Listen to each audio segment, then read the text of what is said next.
Boa tarde, meu amigo Jair Marcos. Direto aqui em São João do Sul, da casa do nosso querido prefeito Luiz Calvino, como ele, que está em visita institucional, visitando a tem espaço de baixo, o senador da República, veneziano, aqui ao meu lado. Nós vamos tratar a palavra para ele, sobre o nosso prefeito, ali daqui na frente, com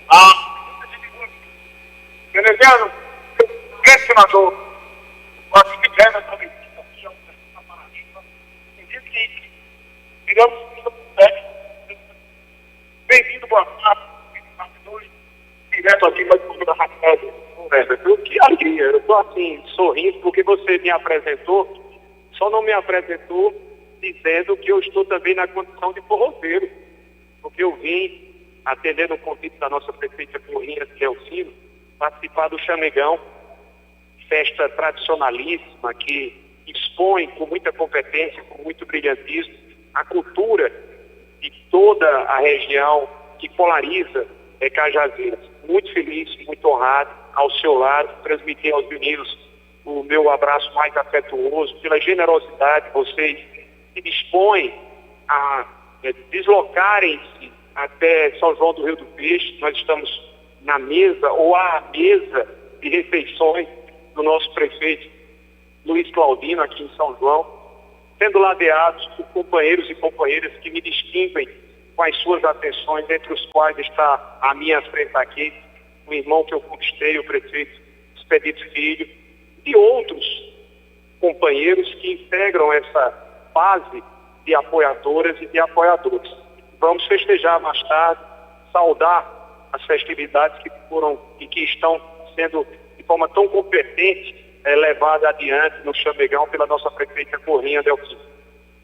O senador veneziano é um dos que tem a base mais forte, mais sólida aqui na Paraíba. Como é que o senador observa 2026? Quais as parcerias, as conversas de bastidor? Adriano Galdino hoje tem uma declaração que diz que é o governo do Estado. Lucas Ribeiro está dependendo aí de como vai ficar no AVP. E veneziano, que pelas conversas que nós temos e nós ouvimos, é um candidato já certo, já praticamente eleito em 2026. Concorda, discorda? Como é que está sendo essa negociação? Como é que estão acontecendo os bastidores da política paraibana, veneziano? Eu vou discordar porque eu não sou senador reeleito. Nós vamos a essa pretensão, buscamos essa postulação, a reeleição. E sempre digo, Everton, a você, aos nossos amigos e amigas, aos milhares dessa prestigiada e prestigiosa difusora que há muito tempo celebra o primeiro lugar em audiência desse horário, Boca Quente. A gente tem trabalhado abaixo de Deus para que possamos apresentar o nosso trabalho. O que tem firmado com que estejamos robustecendo a nossa caminhada com apoios de prefeitas, de prefeitos, e líderes de oposição também, porque nós não teremos tão somente os prestigiosos apoios de prefeitos, teremos também de oponentes em algumas dessas cidades, mas o que tem nos garantido isso é um trabalho incessante, permanente, transparente, verdadeiro, desses 6 anos e meio de mandato no Senado Federal. Quando a gente tem a Cajazeira, quando a gente pode receber aqui da região de São João do Rio do Peixe, Triunfo, Joca Claudino, nosso prefeito Rinaldo Cipriano, nossa prefeita Leninha Romão de Uiraúna, é por esse trabalho. Afinal de contas, Everton, sempre é bom lembrar, quem foi prefeito, como eu fui prefeito, sabe exatamente as dificuldades, as vicissitudes, as demandas que são dia a dia maiores. A gente consegue entender na plenitude a necessidade de nos fazermos presentes junto a todo esse colegiado de gestores, que o fazemos com muita alegria, aproveitando e extraindo a relação que nós temos com o presidente Lula, com o governo federal. Não só sou eu costumo dizer por justiça e por honestidade política. Quando a gente fala sobre a futura obra de Triunfo, do açude, que vai ser completamente remodelado aqui em Triunfo, do do que vai ser construído em São João do Rio do Pires, do que vai ser construído em Joca Claudino, do projeto de mobilidade urbana que nós vamos ter na concepção da região norte, aí em Cajazeiras, existem também outros atores, outros protagonistas. E esses outros são o governo do presidente Lula e uma boa relação que nós mantemos com os ministros e ministras da República. E é dessa forma que a gente vai alargando além dos outros papéis que nós desempenhamos lá no Senado Federal como legislador. Vamos lá. O presidente Lula já disse que faz questão que o senador veneziano seja candidato dele. Ele declarou isso abertamente. E as parcerias na Paraíba? Veneziano pensa, como é que está a cabeça do veneziano? Com quem veneziano pensa em andar? Há uma celeuma entre a situação e a oposição, quem vai, quem não vai. Há ainda uma decisão do governador João Azevedo para saber se sai ou não senador. Mas, veneziano, o que é que pensa a respeito disso e com quem tem conversado? O primeiro ponto é que nós fazemos parte, coerentemente, de um grupo de oposição. Quando nós apoiamos na condição de opositores, não tivemos a felicidade de passar para o segundo turno, mas não poderíamos quebrar a nossa palavra, não poderíamos quebrar a nossa linha e o nosso histórico de coerência, votando como candidato de oposição que foi, o candidato de oposição que passou para o segundo turno, que foi nosso companheiro Pedro Cunha Lima, que por muito pouco, diga-se, não foi vitorioso. Teve um extraordinário, exemplar desempenho em 2022. Nós continuamos nesse grupo. Esse grupo tem postulantes apresentados preliminarmente nas figuras do próprio Pedro Cunha Lima e na figura do atual senador Efraim Moraes Filho. A decisão, ela deve sair até o final do ano, é o que eu advogo. Não dá para você discutir a formação de uma chapa só no próximo ano. Quem é de oposição tem que largar um pouco mais cedo, porque afinal os instrumentos que estão disponibilizados às mãos de quem está com a caneta no governo são bem maiores, infinitamente maiores do que os que fazem a oposição. A minha candidatura, a nossa candidatura pelo MDB, que não é minha, é do MDB e dos que nos acompanham, é uma candidatura desse grupo, né? Até lá, teremos a definição do parceiro ou da parceira que estará conosco. Sobre as questões que envolvem o governo, não tenho uma autoridade para opinar, mas destacar, com todo respeito. Acho que não tem nada definido, existe uma série de indefinições, principalmente porque são indefinições oriundas de desconfiança. É da forma que eu vejo o grupamento do governo, mas eu fico por aí porque eu não faço parte do bloco governista, portanto não tenho autoridade, nem estou autorizado e não sou aquele que põe o dedo como bedelho naquilo que não compete a mim. O senador veneziano sempre muito educado, muito polido, no limite da boa política. Tá ouvindo aí? Então vamos para o local. Nós temos aqui a nossa querida Larúcia. Isso.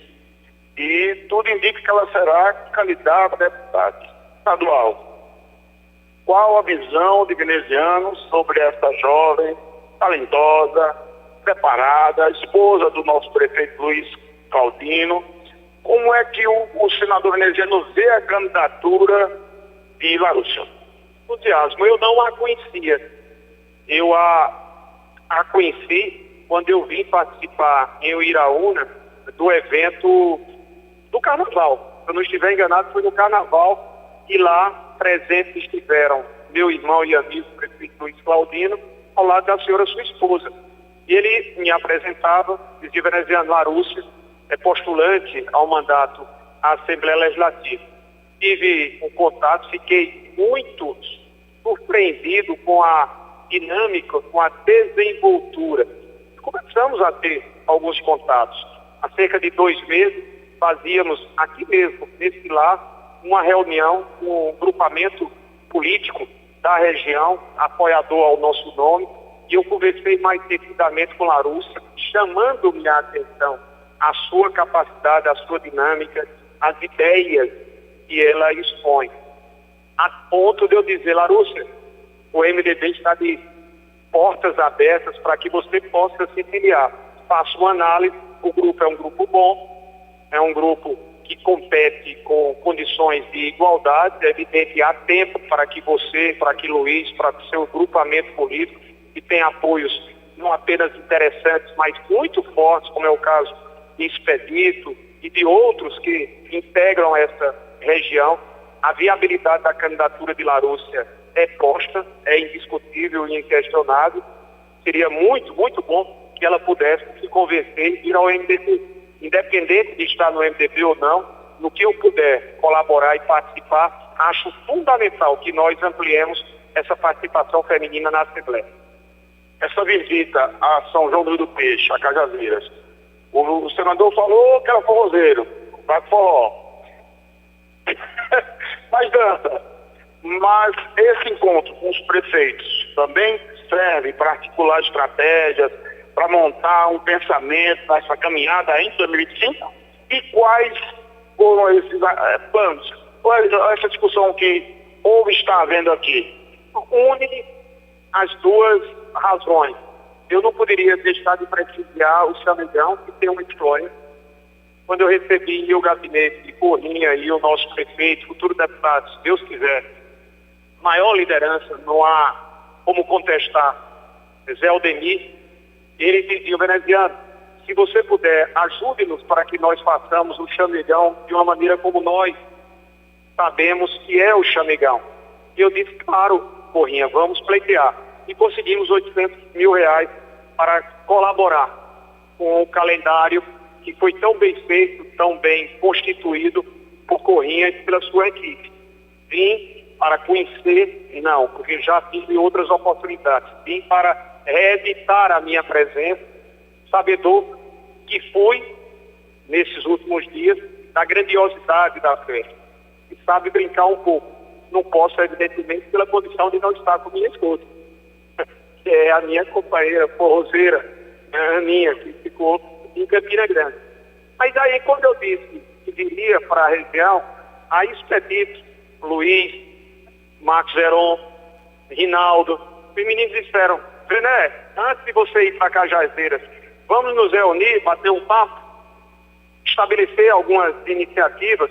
É muito bom. E foi isso que se deu. Estou dando prejuízo aqui, porque é a segunda vez que Luiz e Larúcia gastam comigo aqui, né? Mas enfim, eu sei que eles fazem do coração e a gente vem com a alegria de saber que são relações, costumo dizer, dependente de política e de resultados. A gente constituiu amizades que, quando verdadeiras, elas permanecerão no futuro.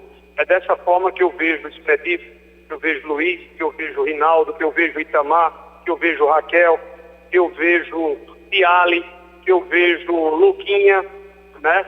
Que Ronaldo do Lastro, Leninha não pôde aqui estar porque em João Pessoa se encontra, e outros companheiros, parceiros que são robustamente nossos eleitores para a eleição de 2026. Posso perder a oportunidade, estou com o senador da República, representa a Paraíba inteira. O governo federal enfrentou uma barreira ontem, a votação do IOF e a questão da ampliação das vagas no Congresso. Veneziano tem opinião sobre isso? Pode falar como votou, qual a visão da base do governo em relação a tudo isso que está acontecendo no momento?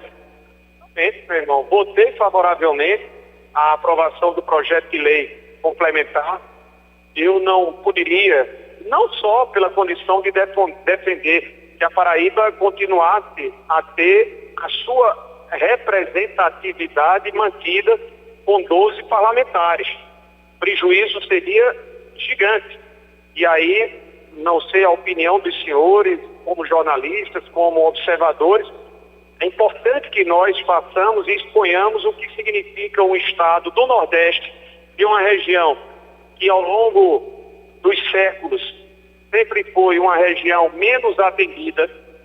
A gente sabe que perder 2 vozes na Câmara Federal é perder aquilo que é indispensável na defesa de causas que nós as temos. A região Nordeste, você deve ter acompanhado, a região Nordeste seria a maior prejudicada se o projeto de lei complementar não tivesse sido apresentado. Ora, se a gente já tem quilômetros de distância a percorrer a quem está lá na frente, região sul, região sudeste. Lutamos há muito tempo, conseguimos políticas públicas graças muito com a presença de um cidadão que, como nós nordestinos, sabe muito bem o que nós precisávamos e precisamos. Me refiro, me perdoe, mas eu não posso abrir mão, Luiz Inácio Lula da Silva. Se a gente perdesse essas duas cadeiras, haveria um prejuízo. Lhe digo, viu, Herbert, sinceramente e francamente, um ponto que me chamava a atenção e que me tranquilizou é o de saber que não haverá a necessidade de transferência de recursos do erário da União para a Câmara Federal. A Câmara tem no orçamento atual recursos suficientes para as expensas, ou seja, para as novas despesas dos 18 futuros deputados que em 2027 estarão a integrá-la. Isso me tranquilizou e tranquilizou a todos que no Senado, em número de 41, foi o número em cima, foi por um triz, porque o que se dizia, não adianta, não vamos ampliar, porque isso vai trazer custos a mais à população brasileira. Se isso ocorresse, dificilmente essa matéria seria aprovada. Mas está cabalmente comprovado, está inquestionavelmente comprovado de que não haverá recursos a mais para prover as despesas com esses novos 18 senhores ou senhoras que integrarão a Câmara dos Deputados. Em relação ao IOF, eu sou, entre todos os lúcidos cidadãos, contra aumento de carga tributária. Ponto 1. Agora, é preciso que esse debate seja feito da maneira séria, honesta, que a sociedade brasileira nos cobra. Quando o parlamento aponta o dedo para o executivo a dizer que o governo federal está gastando mal, está gastando mais do que deve, esquece o parlamento de dizer da culpa que ele, parlamento, tem quando aprova propostas legislativas que são oriundas dele próprio, executivo legislativo, como o caso das desonerações, que só para um ano levou 26 bilhões de reais do orçamento. Então nós temos culpa. Se fala em ajuste fiscal, só para o executivo tomar as providências de fazê-lo? Não. O executivo tem as suas responsabilidades? Sim. Mas o Congresso Nacional, que aprova a renúncia fiscal, que aprova a desoneração, muitas das vezes desonerações descabíveis para setores que não precisariam. Nós temos renúncias que ultrapassam 700 bilhões de reais. Essa semana, ou na semana anterior, saiu a lista dos 10 CNPJs que mais são beneficiados dessas renúncias. Pegue lá, por curiosidade, pegue lá. E aí? A gente não toma essas providências? O presidente Lula assume um papel de fazer uma reforma tributária, além daquela que foi aprovada no Congresso, quando apresentou um projeto de lei isentando aos que ganham 5 mil reais, que não é um valor absurdo, e foi o que ele se comprometeu a fazer. Até hoje, a Câmara não se pronunciou. E sabe quantos seriam beneficiados, Zé? Claro que você sabe. Mais de 10 milhões de pessoas. E apenas 140 mil cidadãos brasileiros iriam colaborar um pouco mais para fazer com que esses recursos pudessem compatibilizar o orçamento. Caramba, convenhamos. Nós precisamos fazer com que os que mais têm possam participar mais. Já bastou políticas ao longo desse tempo, aonde quem mais paga imposto, meu irmão, ao contrário do que diz, não é classe produtiva, não. Quem paga imposto é o cidadão mais humilde que paga como consumidor, que é o que mais reúne essa carga tributária. Então, o governo não soube conduzir essa explicação. O Congresso junta-se aos setores fortes que representam os segmentos fortes e que são majoritários na Câmara e no Senado, e fazem um discurso: somos contra o aumento de impostos. Eu estou querendo que aquele que não paga, ou aquele que paga pouquíssimo, que são os trilionários, os bilionários, os multimilionários possam participar. E quando você fala em fazer alguma correção, você tem uma reação dessa. Então, esse debate precisa ser feito definitivamente. E, beleza, são tantas, é um bate-papo bacana, o tempo está passando e eu tenho que ganhar tempo, então deixa eu colocar uma situação bem delicada. A situação de Hugo Mota, que fechou um acordo com o governo federal, mas vem trabalhando diferente. É uma prática do Centrão, é isso que o Hugo Mota quer mesmo, ou é apenas as circunstâncias do momento? Porque esse acordo do IOF já estava feito com o Lula e o governo. E mais, ele postou nas redes sociais dele, antes mesmo de entrar em acordo com o governo, dizer, ontem puxou o urgência da votação e a Haddad quer judicializar. O senador veneziano tem uma opinião, uma visão também sobre isso? Hugo representa, como eleito que foi, eleito com uma margem folgada de 444, a vontade do corpo, do coletivo da Câmara. Ele não foi eleito, façamos aqui o devido registro, ele foi eleito pelo Parlamento. Então, ele tem que se conduzir, ele é amadurecido, mais do que suficiente, que pese a pouca idade, para se conduzir como árbitro, né? Ouvir o colégio de líderes, dar vazão às demandas, o papel de um presidente. Eu, inclusive, tive essa oportunidade como vice-presidente em algumas oportunidades de ser presidente do Senado Federal. Então, a gente tem que conduzir dessa forma, de uma maneira a ouvir aos interesses do seu colegiado, de ouvir o interesse do Executivo, de manter a institucionalidade viva e fortalecida. Qual foi a queixa do governo? Ontem, quem estava na sessão, como eu estava remotamente, mas participei de toda ela, e a fala do senador líder Jacques Wagner foi muito precisa, muito equilibrada, foi de que o governo e as duas casas, Senado e Câmara, tinham chegado a um acordo. Um acordo esse que foi de 6 horas de discussão para que fossem apresentadas as retificações, as correções nos decretos e que, portanto, seriam aceitas pela Câmara e pelo Senado. Isso foi o acordo feito e ninguém retrucou. Quando o senador Wagner trouxe à tribuna isso, ninguém retrucou.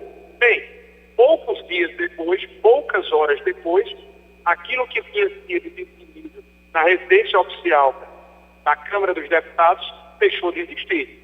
Pegou a todos de surpresa. Traz anteontem, foi anunciada a pauta da Câmara, trazendo o quê? A apreciação do PDL, que é o projeto de decreto legislativo, preliminarmente da sua urgência, e o Senado também, quando terminada lá na Câmara, colocou ontem da mesma forma. Isso, de fato, gerou um inconveniente, um mal-estar, porque o governo, e falo como integrante do mesmo, tinha acertado uma coisa, e o que se viu depois foi outra completamente diferente. O governo vai judicializar e que criaremos um conflito aí entre o legislativo, judiciário e executivo, não sabe? Nem nos bastidores. Conversou com o ministro Haddad? Não conversei. A sessão terminou por volta das 10 horas. Eu logo cedo já estava na estrada, fui à Lagoa Nova entregar uma máquina à Prefeitura Municipal de Alagoa Nova e de lá peguei estrada para o meu amado sertão. Não tive contatos nesse interregno temporal com nenhum membro do governo, não conversei com nenhum membro da equipe econômica, muito menos com o ministro Haddad. Não sei o posicionamento da Advocacia Geral da União em relação ao tema. Ainda está muito quente. O que eu pude extrair de uma fala que foi muito equilibrada, muito pontuada, muito moderada, como é do perfil do senador Jacques Wagner, uma decepção, uma frustração, porque se acordou algo e se descumpriu pouco tempo depois. Estamos diretamente da casa do prefeito Luiz Claudino, em São João do Peixe, difusora Rádio Cajazeiras, no programa Boca Quente, parte 2. Eu tenho ainda uma pergunta a fazer. O bate-papo tá bom, dentro leitinho, viu, Nadiano? Paraíba inteira, tomara que eu não esteja comprometendo essa campeã de audiência, né? A Paraíba inteira está acompanhando. O senador Efraim falou ontem, de ontem para hoje, que seria o candidato natural ao governo do Estado. E o senador veneziano citou o nome dele aqui. Herbert. Esse jogo Herbert. é fechado, ainda discutir. É só uma questão de momento político, é isso?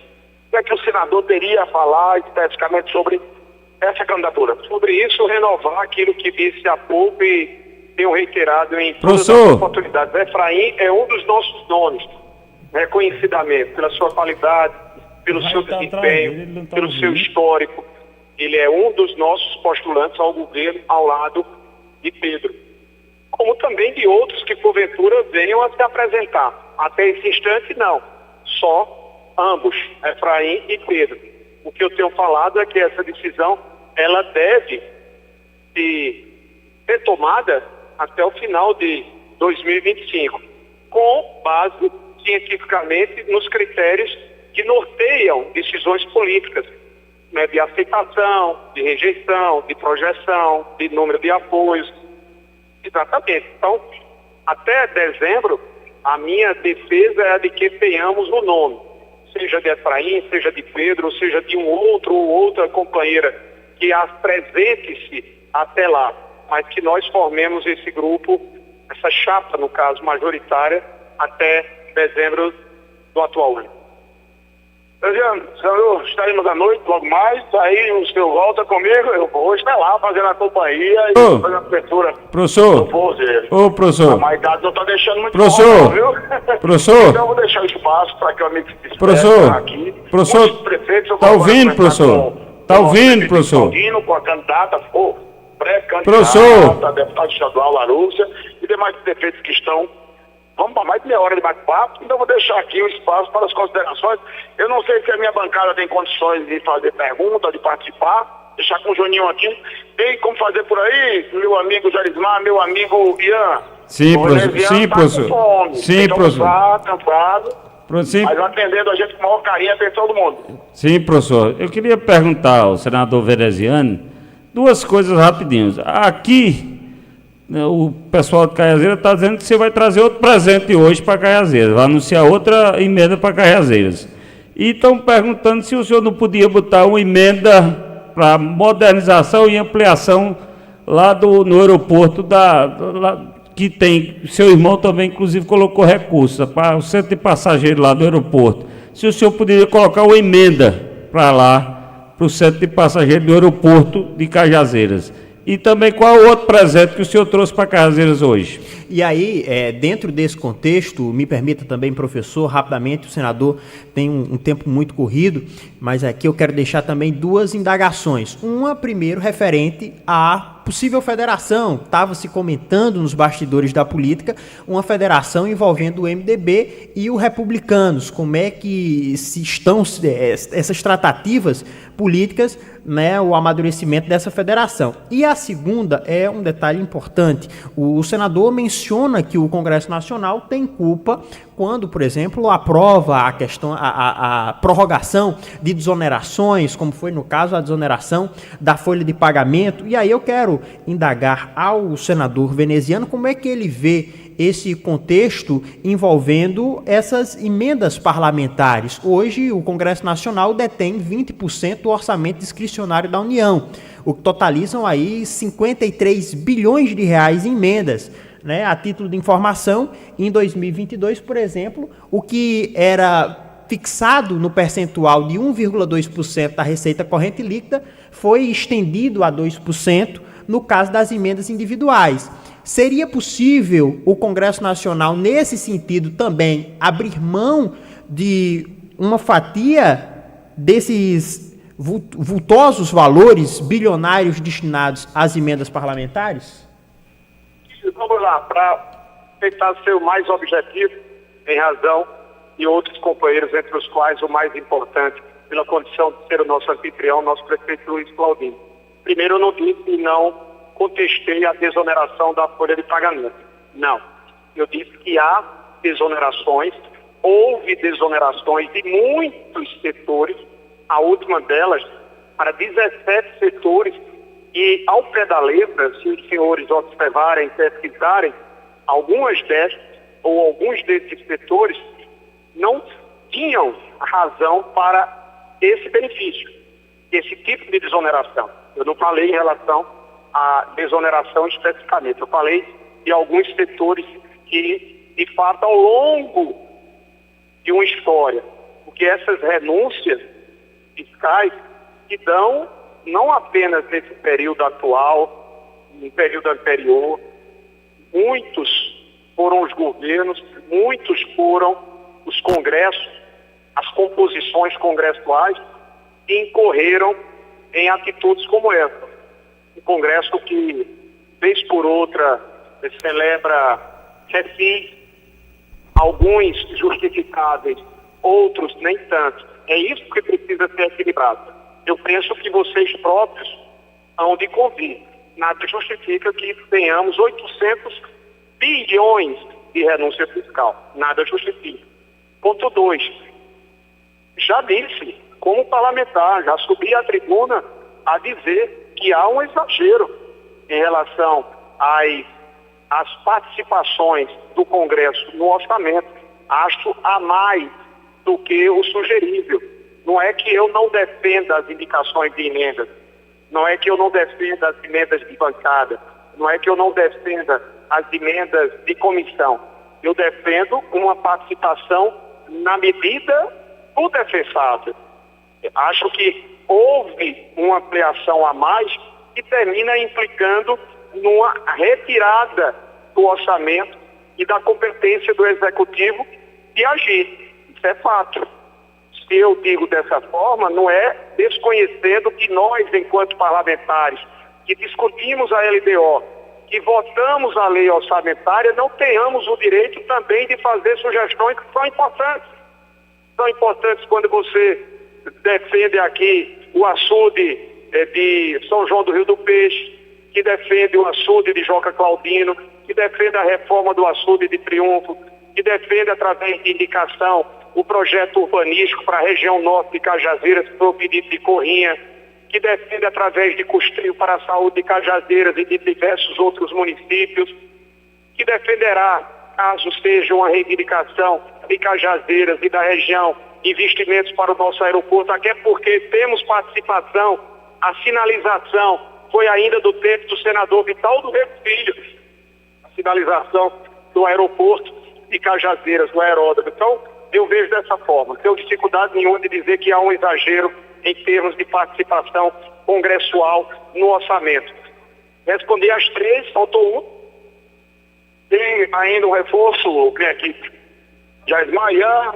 Presente que estão dizendo aqui que você trouxe hoje para anunciar para Cajazeiras mais um. E a Federação MDB Republicanos? Assim, a da federação não creio que acontecerá.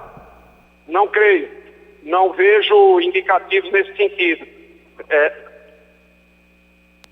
O Heródoto? Sim, estou à disposição. Não me foi apresentada essa reivindicação. Não, um presente que estão dizendo... Estarei, como estive, à disposição da prefeita, como de qualquer um outro gestor, a fazê-lo. Temos, graças a Deus, uma facilitada articulação, entendimento e vínculo pessoal, inclusive, com o ministro Silvio Costa Filho, para que a gente possa tratar. Se depender de recursos de emenda individual, também estou à disposição. Não me foi apresentado ainda. Na hora que vier a ser, da mesma maneira como outras reivindicações foram, estou à disposição. A gente está tratando investimentos para a Universidade Federal de Campina Grande e que se estende a Cajazeiras em relação ao Açude Grande. Correto? Que vai passar por um projeto de desassoreamento, né, de reurbanização, e me foi feito anteriormente, sob a gestão do reitor Antônio Fernandes. Nós destinamos recursos através da universidade. É muito possível que hoje nos sentemos a prefeita, Antônio, já falei isso inclusive com o novo reitor, o professor Camilo. São recursos que nós destinamos. Uma ajuda singela, mas uma ajuda importante. Eu vou aqui para vocês se despedir desse sertão paraibano. Na sequência eu vou receber o prefeito Luiz Claudino, o Marúcio, os prefeitos que estão aqui, mas não até logo, até daqui a pouco mesmo, porque no Chameguá a gente se encontra deixar aí espaço para o nosso senador veneziano se despedir desse sertão paraibano. Vem de volta lá de Chamegão. Obrigado, querido. Uma alegria revê-lo. Muito grato pela sua atenção. Grande abraço a esses extraordinários profissionais da imprensa, da difusora. Encerro agradecendo, evidentemente, em renovação aos gestos de Luiz, de Larousse, de todos os prefeitos que aqui estiveram, vereadores, lideranças locais, mas eu não posso me despedir porque a você, em off, eu perguntei por uma figura espetacularmente maior, né, que é o nosso seu Zé Cavalcante.